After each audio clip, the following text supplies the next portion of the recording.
Kamareddy municipal vice chairperson గా ఊడ్కొండ వనిత ఏకగ్రీవంగా ఎన్నికయ్యారు. గత నెల 15వ తారీఖున వైస్ చైర్పర్సన్ ఇందుప్రియ చైర్పర్సన్ గా ఎన్నికైన నేపథ్యంలో ఖాళీ అయిన వైస్ చైర్పర్సన్ పోస్టుకు ఎన్నికలు నిర్వహించుటకు రాష్ట్ర ఎన్నికల కమిషన్ షెడ్యూల్ ఖరారు చేసింది. కాగా జిల్లా కలెక్టర్ జితేష్ వి పాటిల్ ఆర్థరైజ్ అధికారి ఆర్టీఓ రంగనాథ్ ను నియమించింది. మున్సిపల్ కార్యాలయంలో ఆర్టీఓ రంగనాథరావు అధ్యక్షతన నూతన వైస్ చైర్పర్సన్ కొరకు జరిగినటువంటి మున్సిపల్ ప్రత్యేక సమావేశంలో 10వ వార్డుకు చెందిన ఊడ్కొండ వనిత ఏకగ్రీవంగా ఎన్నికైందని ఆర్టీఓ ప్రకటించారు. ఈ రోజు కామారెడ్డి పురపాలక సంఘంలోని వైస్ చైర్పర్సన్ ఎన్నుకోవడం జరిగింది. ఊడ్కొండ వనిత రవి గారు ఈరోజు వైస్ చైర్పర్సన్గా ఎన్నుకోవడం జరిగింది.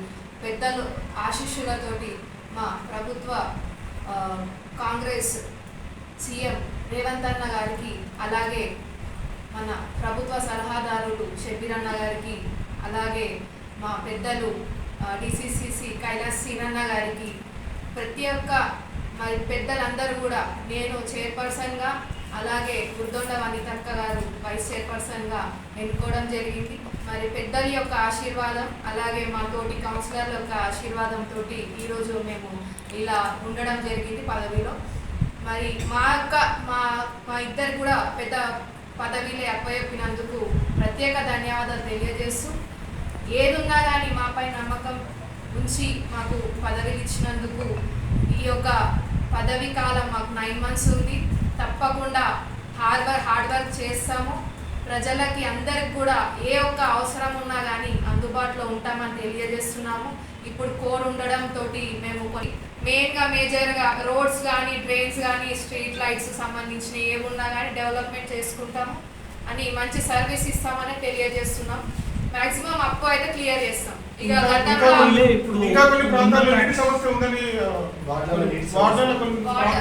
నీటి సమస్య కూడా ఉంది అని చెప్పడం జరిగింది. అయితే కోడ్ వల్ల ఏమైందంటే మేము ఈ 4 ట్యాంక్ ఆల్రెడీ మాకు మున్సిపల్ నుంచి 2 ట్యాంకర్స్ నడుస్తున్నాయి.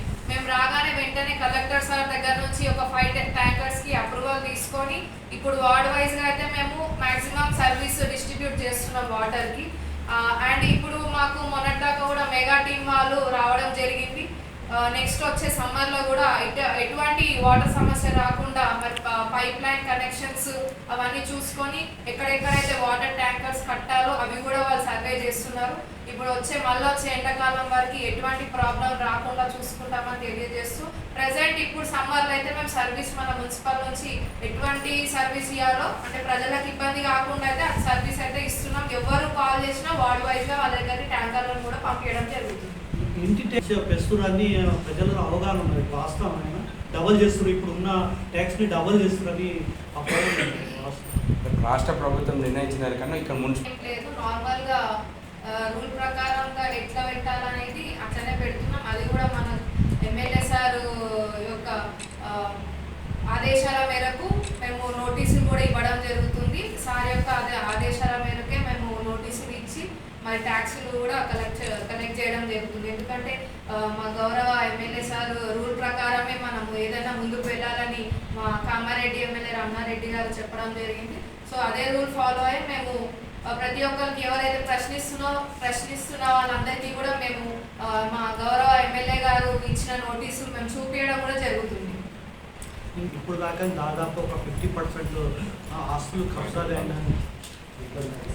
ఇప్పుడు మేము మీరు చెప్పినట్టు మున్సిపల్ ల్యాండ్స్ కానీ ఏవైతే ఉన్నాయో అవి కూడా మేము ఇప్పుడు కోడ్ ఉండడంతో మేము అవి దాని విషయంలో మేము ఇంకెళ్ళలేము. ఈ కోడ్ అయిపోగానే ఆ ప్లేసెస్ కూడా విజిట్ చేసేసి ఏవైతే మన మున్సిపల్ సంబంధించిన ల్యాండ్స్ ఉన్నాయో ఏవి కూడా మేము బయటకు పోనీయము, కబ్జా చేయనీయమని చెప్పి తెలియజేస్తున్నాం. ముఖ్యంగా విలీన గ్రామాల్లో మున్సిపల్ సంబంధించినటువంటి ల్యాండ్స్ కబ్జా అవుతుంది. మీ దృష్టికి ఏమైనా వచ్చినాయి మేడం? ప్రెసెంట్ ఇప్పటివరకు అయితే నా దృష్టికి ఏం రాలేవు. ఒకవేళ వచ్చినా కానీ దాని యొక్క చర్యలు మేము తీసుకొని టీపీఓ టీపీఎస్ తోటి ఇల్లీగల్గా ఏమైనా ఉంటే నోటీసులు అయితే పంపడం జరుగుతుంది.